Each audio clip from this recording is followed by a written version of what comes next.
So let us continue the discussion on the topic of salary. What we have covered in the salary is tax treatment of 4 retirement benefits, uh, gratuity, then pension, leave encashment, and provident fund. Other than retirement benefits, tax treatments of tax treatment of retrenchment compensation and voluntary compensation. Now, before proceeding further, in the last class I discussed with you optional taxation scheme. Why there was a need to discuss optional taxation scheme was because now in the allowances and in perquisites we will come to know of such some calculations where under optional taxation scheme some benefits will be denied. I showed you in the last lecture that optional taxation scheme under section 115 BAC, which is applicable for individuals and HUF, this scheme might give you lower tax rate, but at the same time it takes away so many exemptions and benefits from you. So you have to decide carefully for every individual and HUF whether optional taxation scheme is better or normal taxation scheme is better. So I stopped in the last class. Before proceeding further to allowances, I wanted to discuss with you first optional taxation scheme so that you have an idea that under optional taxation scheme so many exemptions and deductions will be denied. Please raise your hand if you remember these points.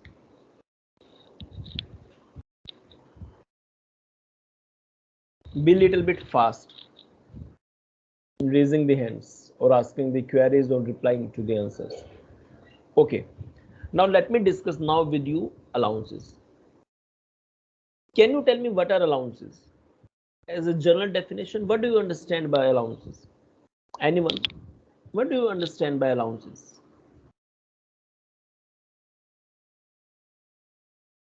Anyone who can try that? What is an allowance? What is an allowance?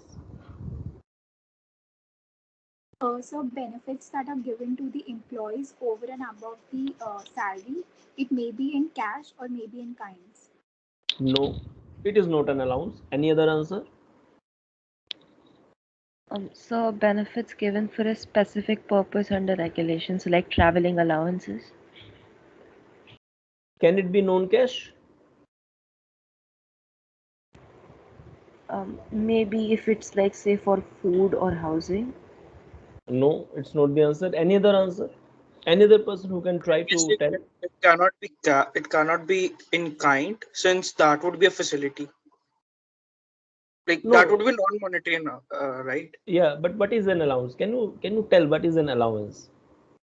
Completely. You complete the answer. What is an allowance? Maybe payment made for a specific purpose, like Yes, yes, yes. 100% correct. Any payment or any amount given to the employee to meet a particular or to meet a specific expenditure, and that payment should be in cash. If I say cash, cash means hard cash directly given to me in my hand, or it can be in my bank account. When I say cash, you assume that it can be in the bank account. That is also, you can use that, that is also cash. Under income tax act, when I say cash, it does not mean that it is given to me in hand. It can be in my bank account. So you are 100% correct, Arman. Any payment given in cash to the employee to meet a specific expenditure is an allowance, like leave encashment. It was given not to meet any specific expenditure. It was my amount, it was due, it was given to me. Basic salary. It is not given to meet any specific expenditure. I worked, so I got entitled to basic salary, it was given to me. Bonus. It is not for any specific expenditure. I worked, I got bonus. Commission. I worked, I got commission. These are not for specific expenditures or for specific purposes. But allowance is always for a specific purpose, like children education allowance. It was given to make sure that the employee gets education for the children, for his or her children. Transport allowance. Can you tell me what is transport allowance? This word you must have listened in day-to-day life also. Can you tell me logically what is a transport allowance? What is a transport allowance?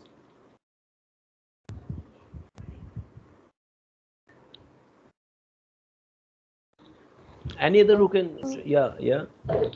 So money given to employees to help cover the expenses used in traveling for work From or like where? from home to work. Yes. This is the meaning of transport allowance. It is given to commute the distance from office to residence and residence to office, or residence to office and back. This is transport allowance. So it is also given to meet a specific expenditure to commute the distance from office to residence. DNS allowance, it is given to make sure that the employee gets compensated for increased cost of living. House rent allowance, given to make sure that there is a house of the employee. It can be rented house or it can be a house which is owned by the employee. That is none of the job of the employer. But every such allowance is given to meet one particular expenditure, a specific expenditure. This is an allowance. Now I am giving you an example. Suppose I am getting education allowance. It's an example only. Suppose I am getting education allowance. Per year, I received an education allowance of 50,000 from the employer per year. I received 50,000, but I spent actually on the education of my children only 10,000 rupees. I received 50, but I spent per year on children education only 10,000. That means the allowance which was given to me for the purpose of children education and which was 50,000, in reality I covered my children's education only with rupees 10,000. Now remaining 40 is not the amount which is to be demanded back by the employer. These are allowances are never demanded back by the employer. They will give you one amount. It's your choice. You can do the expenditure more than this amount. It's your choice. You can do the expenditure less than this amount. But the difference, neither will be given extra to the employee, and if something is left, nor will be taken back by the employer. Please raise your hand if this point is clear.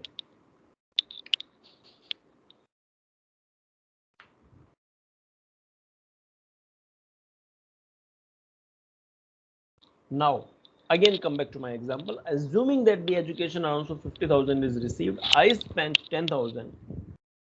Can you tell me how much is taxable? Anyone who can tell me how much is taxable?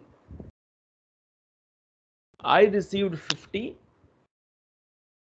I spent 10. How much is taxable in my hands? Can anyone tell me the answer? 50. 50,000. On what basis you are saying 50,000?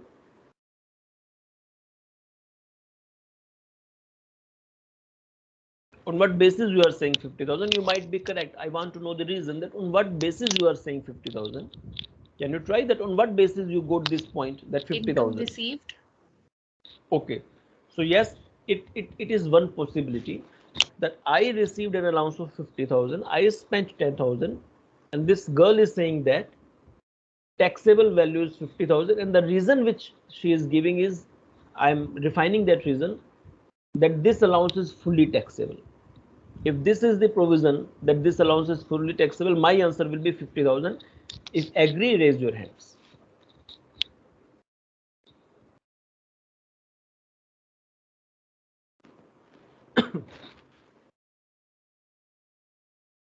Okay, any other answer? 50,000 is the answer, provided that this allowance is taxable, fully taxable. Any other answer? Any other possibility of getting any other answer?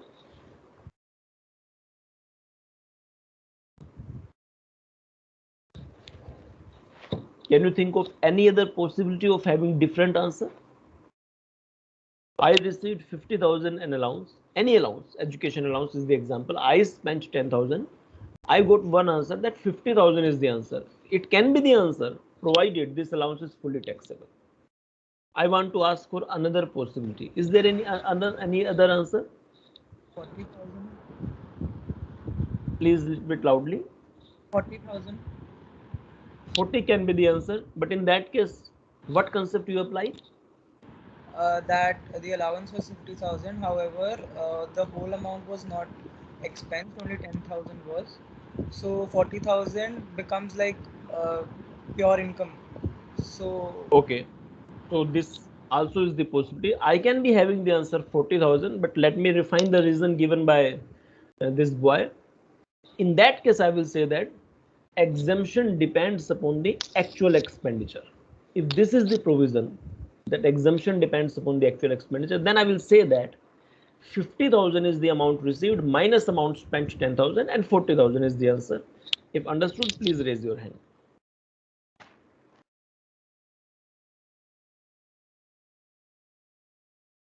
Any other possibility? So we have got two different possibilities. Any third possibility?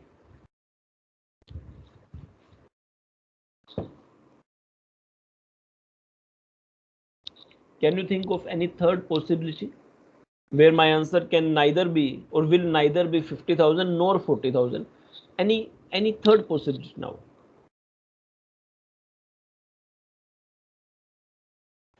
Sir, in case the government has set up a max limit, not according to the expenditure spent, but just as we were doing in gratuity or something, we had like a max limit. In that case, the answer would be different. Yeah, so this is third possibility. Assuming that 50,000 is received and exemption is 4,000.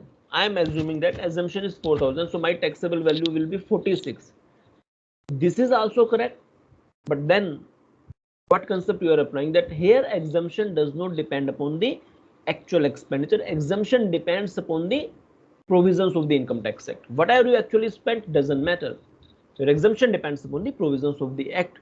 With this, my answer can be 46 also. That means neither 50,000 nor 40,000. My answer can be 46,000 also. If understood, raise your hand.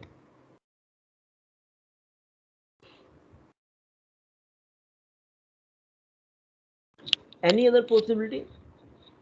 Any other possibility?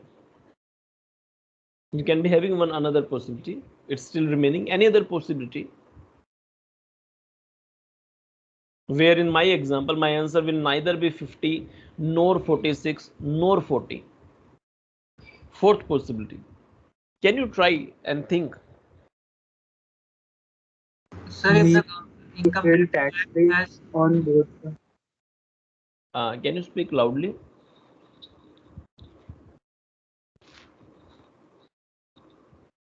Can you speak loudly? Maybe two different tax rate for 10,000 and 40,000. नहीं, tax rate की तो बात ही नहीं हो रही है. We are not going into the tax rate. We are simply going to the taxable value. So tax rate is having no relationship. हमें तो value पता करनी है उसमें. Can there be a fourth possibility where my answer in my example will neither be 50,000 nor 46,000 nor 40,000? I sir, if want the to see. government has allowed the exemption of the whole of the allowance 50,000. थोड़ा तेज बोलिए संचा, आपकी आवाज कम आ रही है. Sir, if the government has allowed the exemption of the whole of 50,000. Yes. So my answer will be nil in that case.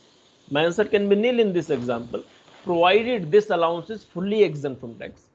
If this reason is also clear and this possibility is also clear, please raise your hand.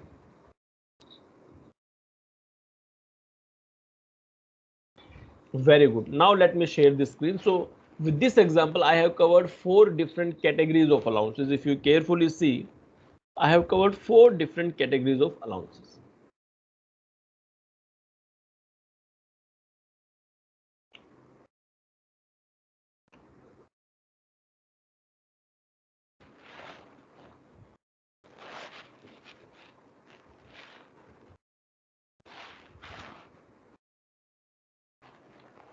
Is the screen visible?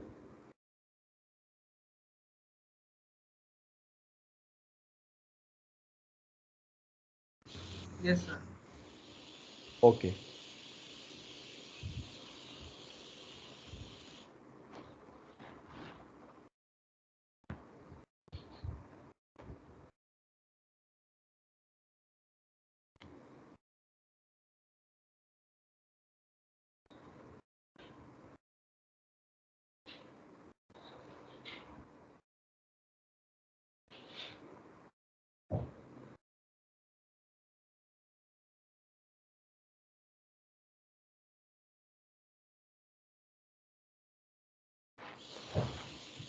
So today let us discuss the concept of allowances.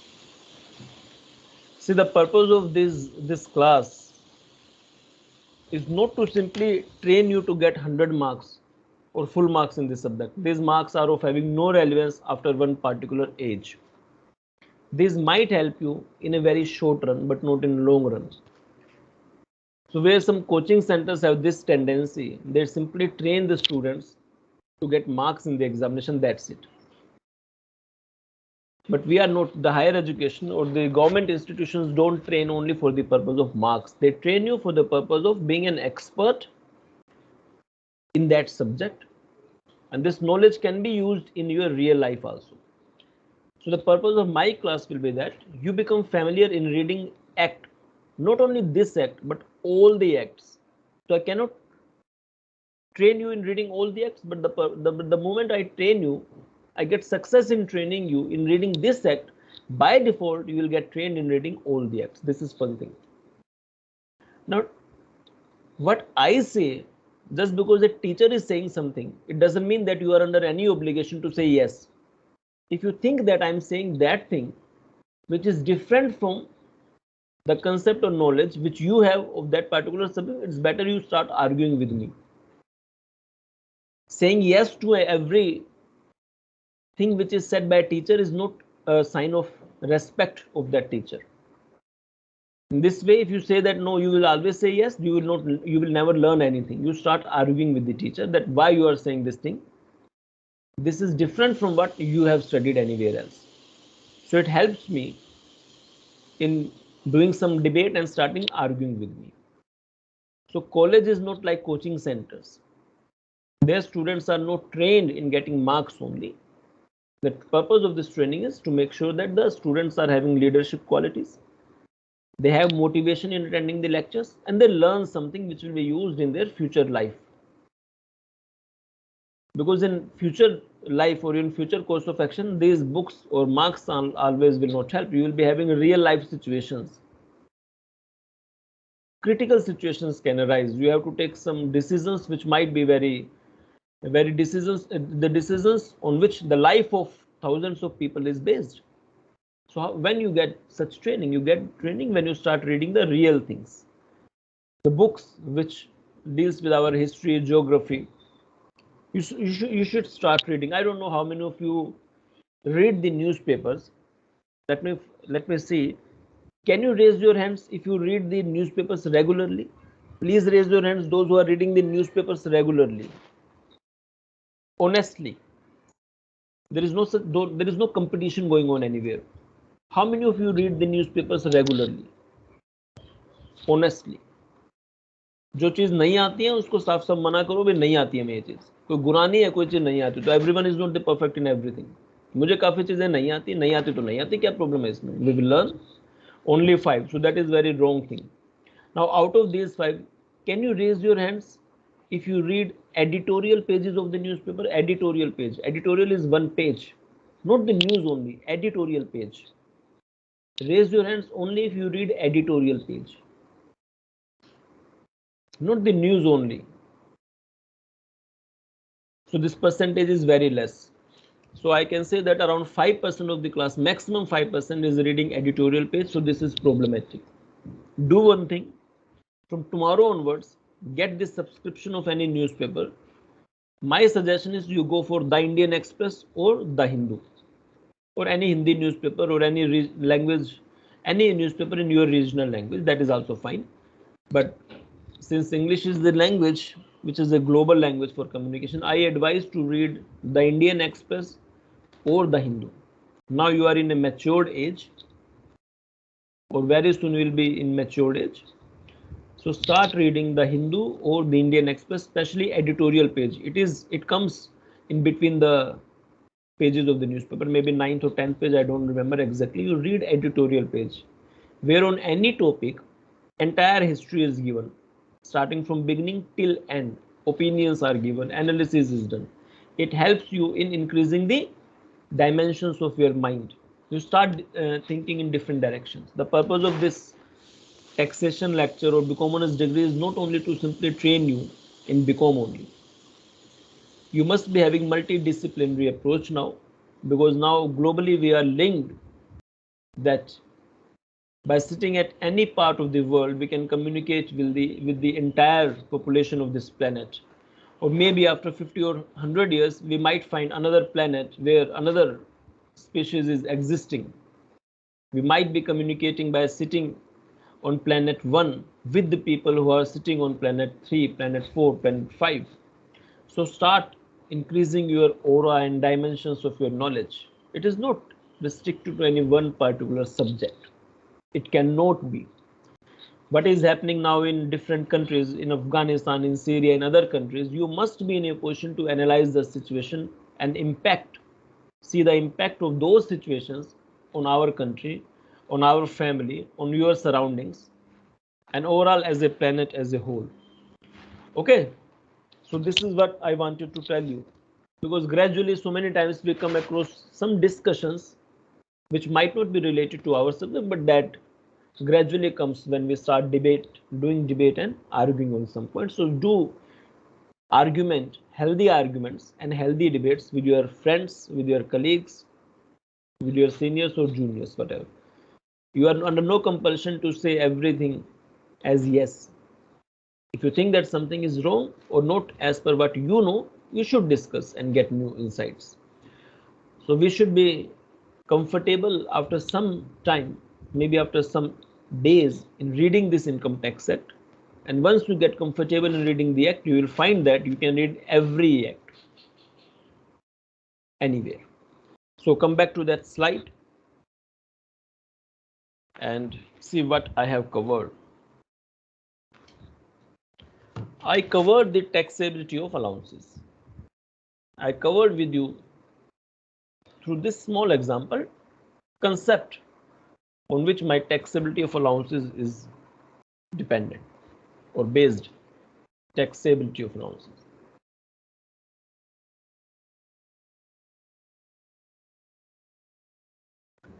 I gave you a small example that I received an allowance 50,000. I spent 10,000, so I was left with 40,000. Amount remained. Now, technically, I have covered 4 categories of allowances. So, what is allowance? That is one thing. A payment or an amount in cash. It is it is always monetary. Monetary. Cash, bank, whatever, doesn't matter. Given to an employee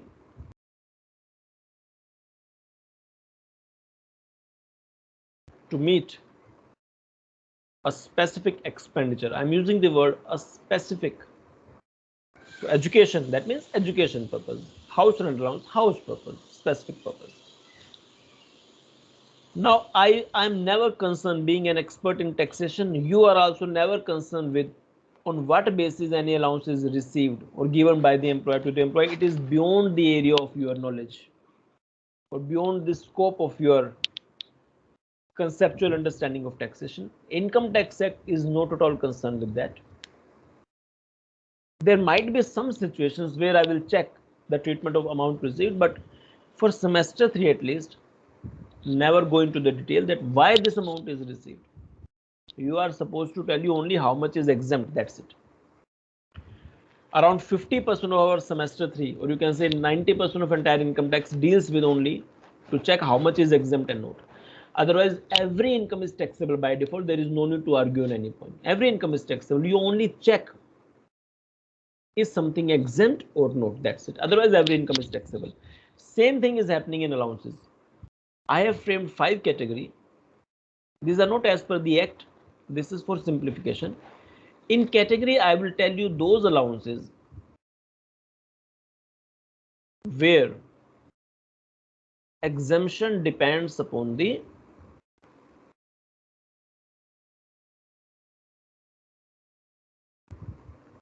provisions of, depends upon the actual expenditure, where exemption depends upon the actual expenditure.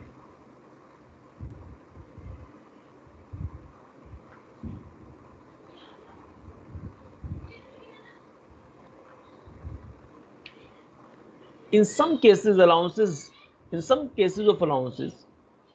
Exemption only depends on the actual expenditure. Now, if this is the reason, can you tell me with this logic what answer I will get in my example, so that I can check whether you remember this theoretical concept? Can you tell me what answer I will get with this heading in the same example? What answer I will get? So 40,000. 40,000. 40,000. Yes. This category is given in section 10, clause 14, subclause 1, clause 14, subclause 1. And there are only 6 allowances. By name, I will tell you those. Category 2. There are some allowances where exemption depends upon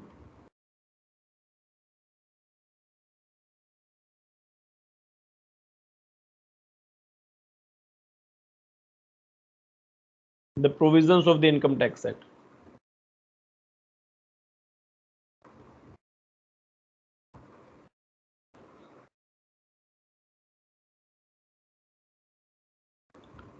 Can you tell me if this is the heading in my example, what answer I will get?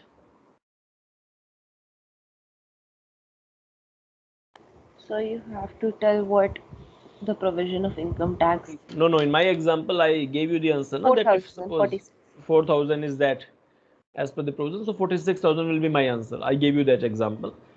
This category is given in section 10, clause 14, subclause 2. Category 3. There is only one allowance where exemption depends upon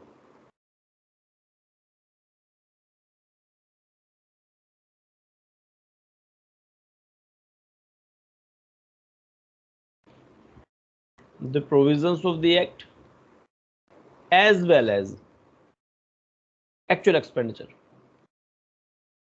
Actual expenditure.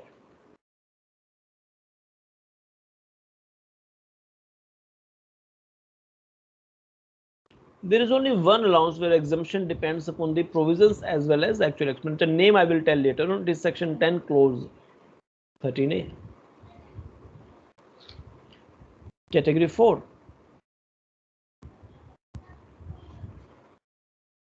Allowances which are fully exempt from tax.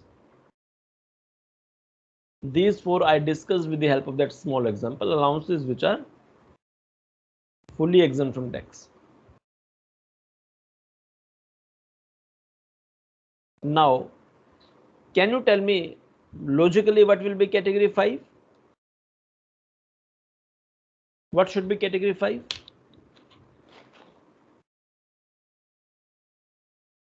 Allowances which are fully taxable. Fully taxable. yes, allowances which are fully taxable. In fact, there is no need for category 5 because everything is fully taxable. Every income is fully taxable until and unless exemption or deductions are available. Allowances which are fully taxable. Now let me tell the names now. Do you want to note down anything? Do you want me to remain at that previous slide? Yes, sir, please. Okay. You should tell me whenever you think that I have moved and you are not noted down something, you should tell me. You should interrupt and tell me that please show the previous slide. Hurry up. Note it down and then tell me that now I should move forward. I can move forward. My speed might be a little bit high because I'm writing through this notepad. So you should take your time. There is no need to be in a hurry. You are under no compulsion to be at per my level. Take your time, note down carefully and then move. I will move only when you permit. So you can move forward. Okay. Still, if someone is left, they can interrupt and tell me. Now let me discuss category 1 allowance. Here the exemption depends on what, if you remember? Expenditure. Here exemption depends upon actual expenditure. And which section is this? 10, 14. But now I want to show you the act directly. Let me show you the act now.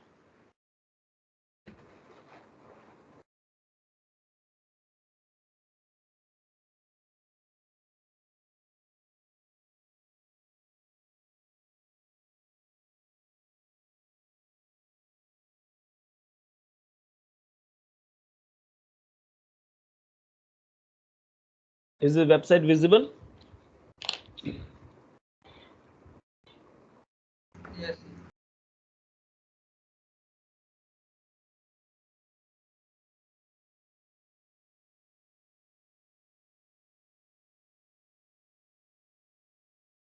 I hope it is visible now. Shall I proceed if it is visible with proper font size? Yes, sir. Okay, so let us click section 10. Income Tax Act as amended by Finance Act 21, section number 10. Search. Section 10 is the section which tells you all incomes which are exempt. In section 1, there is a detail of incomes which are exempt. As you can see, the heading incomes not included in total income. This is section 10. I will search for section 10, clause 14.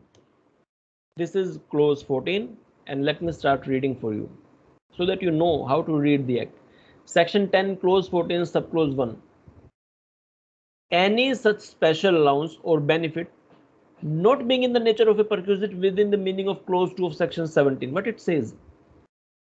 Any allowance or any benefit, but it should not be a perquisite under section 17, clause 2. If you remember section 17, which I showed you in the initial lecture of salary, it is only telling you the definition. So section 17, clause 2 only tells that what is a perquisite. It simply wants to say that perquisites are not covered. That means I will cover only allowances which are monetary. This is the meaning of this highlighted line. Specifically granted. Specifically means to meet a particular expenditure. Specifically granted to meet expenses wholly, necessarily, and exclusively incurred in the performance of the duties of an office or employment of profit. That means it is for official purpose. Since I'm in job, it is given for that purpose. As may be prescribed. So now the moment you see the word prescribed, what do you mean by this prescribed? If in the act I am reading the word prescribed, what is the meaning of this prescribed? Anyone who can tell me what is the meaning of this prescribed?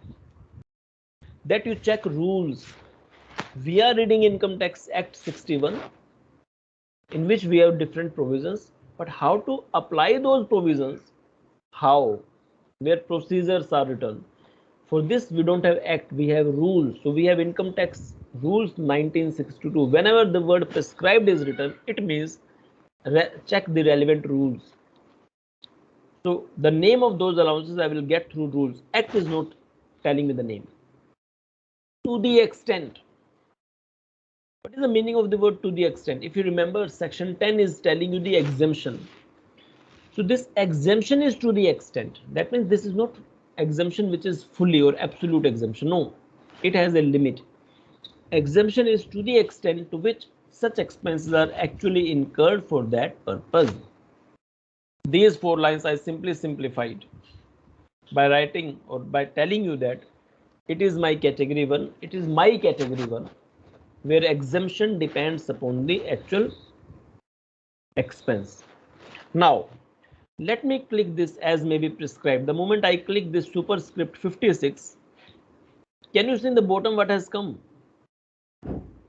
Can you see in the bottom what has come?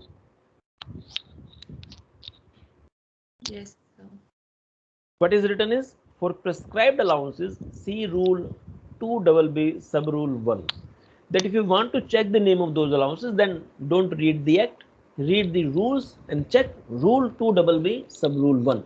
So let me close this act now and let me open the rules. So again I will go to the acts, where on the right side I will find tax laws and rules, and I will click on rules. Not act now, now rules. Income tax rule and other rules. I will check income tax rules. And here I can see I want to check rule 2BB. I will simply write rule number 2BB Enter. This is my rule 2BB. Prescribed allowances for the purposes of clause 14 of section 10. 2BB subrule 1. For the purposes of subclause 1 of clause 14 of section 10, if you remember, I told you that the allowances where exemption depends upon the actual expenditure. The section is section 10, clause 14, subclause 1. So the same thing is mentioned that for the purposes of subclause 1 of clause 14 of section 10, prescribed allowances by whatever name called. They are not telling you the exact name, they are simply telling you the purpose. Name, there are crores of people. Anyone can be having different name. With different language, we can be having the change in the meaning of that word. That is why acts normally don't give the exact word always, where they think that rather than giving word, giving purpose is better, act gives the purpose. It says by whatever name code. So name doesn't matter, we are telling you the purpose shall be the following. Now I told you that in this category where exemption depends upon the actual expenditure,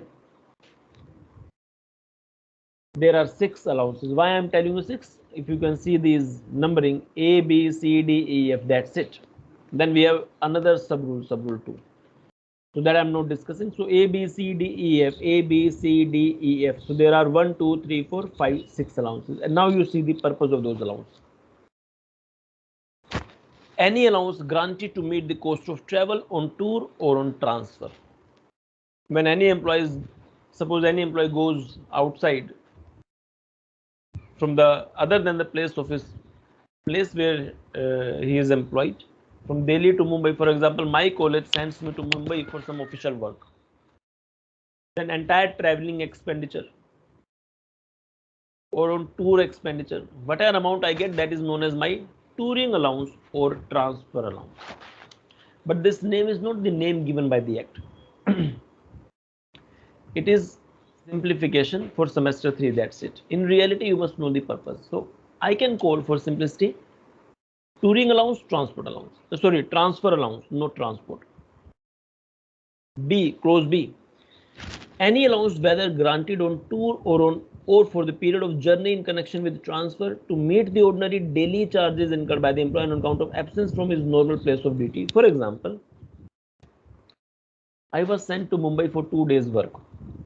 In 2 days, I need daily expenses also to meet the expenditure on my food, water, etc., etc. So I can call it as daily allowance. But do remember, Act is not giving me this name. I have framed, or authors have framed this name for the purpose of simplicity. You must know in real life, if you are applying this provision in real life, you would not have checked the word daily allowance, you would have read this provision.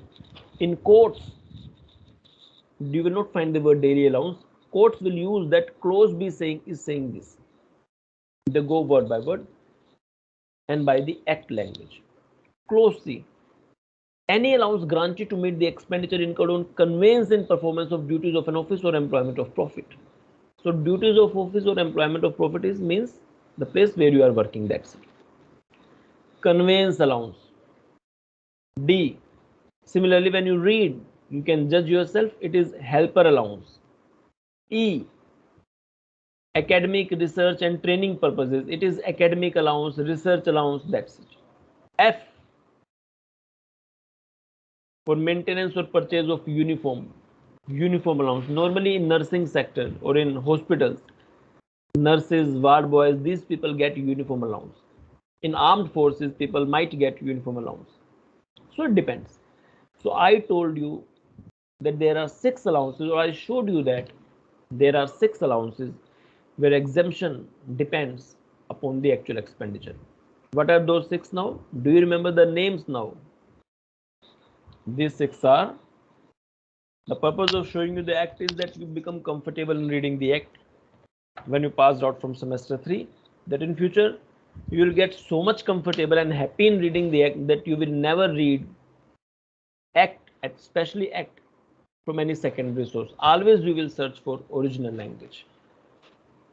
This much confidence you will get after some days. Now can you remember those names? First was tour or travel allowance? Yes, I can call it as tour allowance or traveling allowance. Second, hurry up.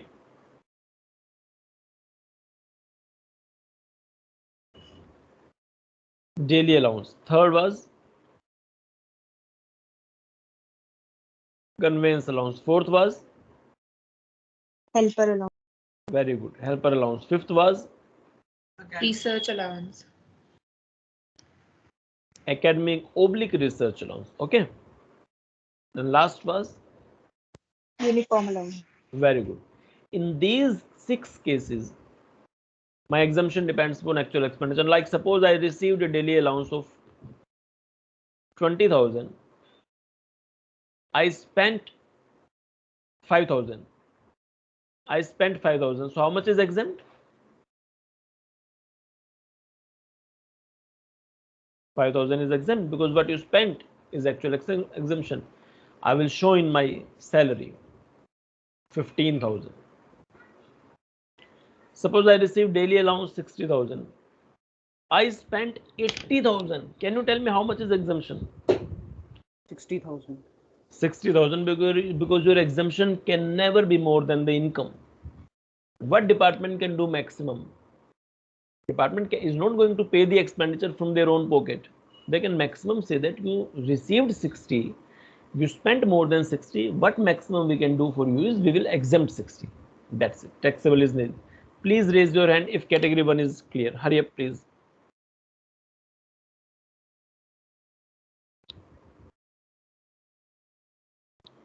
Very good. Category 2 allowances.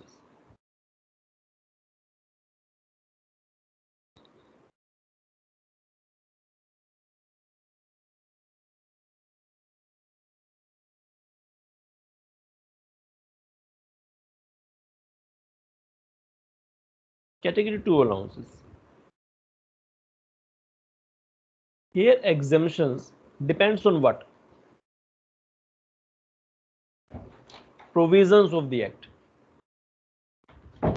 And do you remember that this is which section? Section 10 clause 14 which subclause? Second. Subclause 2. Now I have not shown the act as far as this clause is concerned. You can read it yourself. In this there are around 10 to 15 allowances where exemption depends upon provisions, but for your level only 4 are sufficient. For your level only 4 are sufficient. And I will discuss only 3 because some topics I will leave for self-study also. I will tell you the name which you have to study, but you have to search and study. Children education allowance. Do you know how much is exemption in children education allowance? Exemption is flat. Oh, sorry, not flat. I should not use the word flat. It is maximum. Rupees 100 per month per child. Maximum 100 per month per child. Further, maximum 2 children. Any person, suppose if having 3 children, my employer or the employer of that person is possible that giving the allowance for 3 children, but department does not give the exemption for 3 children. Department says your exemption will be restricted to maximum 2 child. This is maximum. So when I said the word flat, I was wrong. If I use the word flat, flat means exactly 100 per month. No, it is maximum 100. That means exemption can be even less than 100. Suppose you are receiving 80 only. If you are receiving only 80 rupees, so your exemption will become 80 then. Because exemption can never be more than the amount which you are earning. Anyhow, ignore that detail for the timing. That you will better understand when I will discuss with you numerical in the next lecture. For the timing, let me cover the topics. Hostel expenditure allowance. How much is exemption? Maximum rupees 300 per month per child. Here also maximum exemption will be for 2 children. Transport allowance. I discussed with you transport allowance. It is given to commute the distance from office to residence and back. Here also we have an exemption.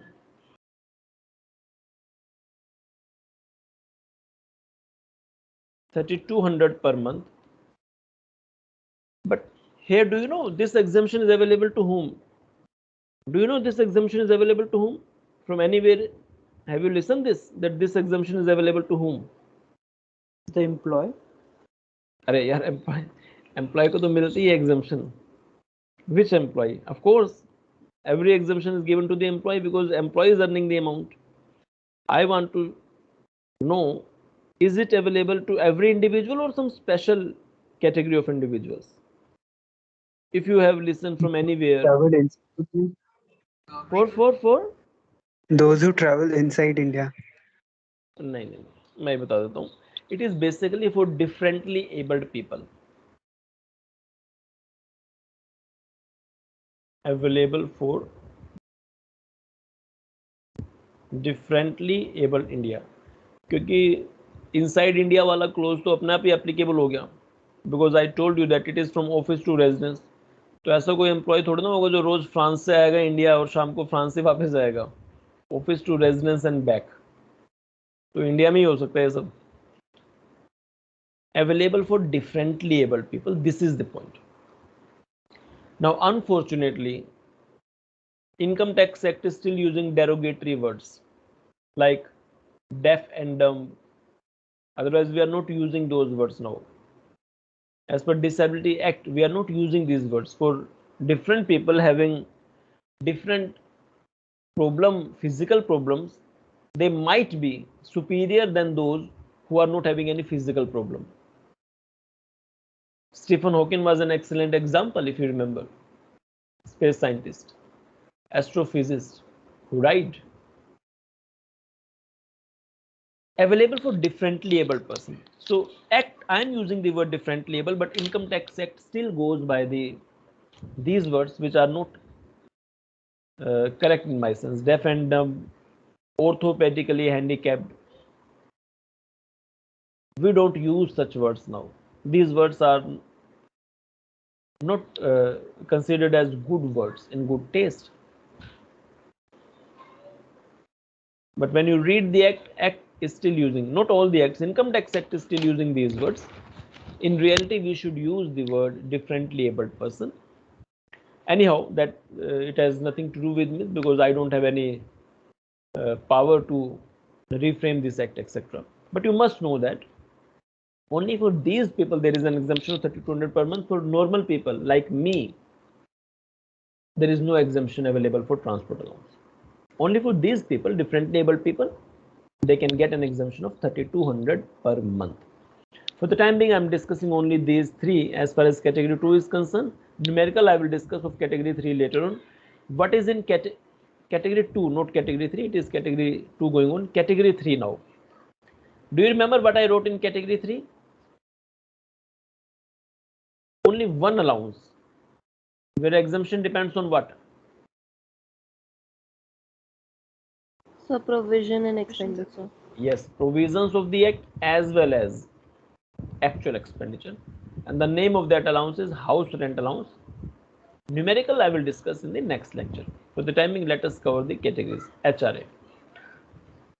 Category 4. Allowances which are fully exempt. Allowances which are fully exempt. Fully exempt. For your level, only 4 allowances you should learn, and that is only for theory purpose. Only 4 allowances you should learn. First, sumptuary allowance.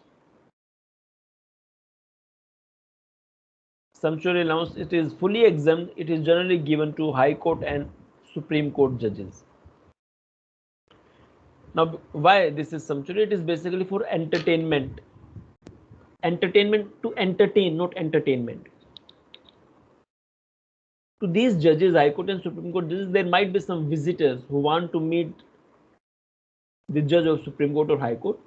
So there might be some expenditure incurred to entertain that visitor. Some biscuits, tea, coffee, etc., etc. For these purposes, sumptuary allowance is given. That is fully exempt. Allowances to the people of UNO, employees or officials of United Nations organizations, whatever salary they get, that is totally tax-free, no tax. Then daily allowance and constituency allowance of MLAs and MPs, daily allowance and constituency allowance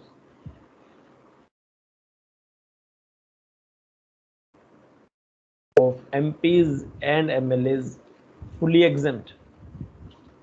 And one more thing, allowances paid outside India, allowance paid outside India by the government of India. That means this employee is of course a government employee.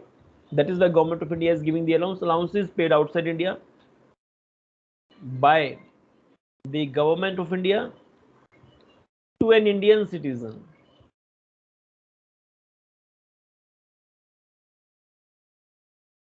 And that too, of course, outside India. Allowance paid outside India by the government of India to an Indian citizen who is also outside India, it is fully exempt. So normally all the ambassadors will be covered, all the foreign embassies. Foreign embassies means our Indian embassy but in foreign country. In that foreign country, our Indian embassy, for them will be known as foreign embassy. That is totally tax free. These four only you are supposed to learn, and there is no need to learn category 5. Can you tell me why there is no need to learn category 5? They can include any allowances which are not. Yes, there may be lakhs and crores of allowances. So any allowance which is not covered, any allowance not covered in category 1, 2, 3 and 4 is by default covered in category 5. For today, that's the discussion, and that's all for today. I discussed with you briefly different categories of allowances. Numerical I have discussed only of category 1, and remaining categories I will discuss in the next lecture. So that's all from my side. So goodbye.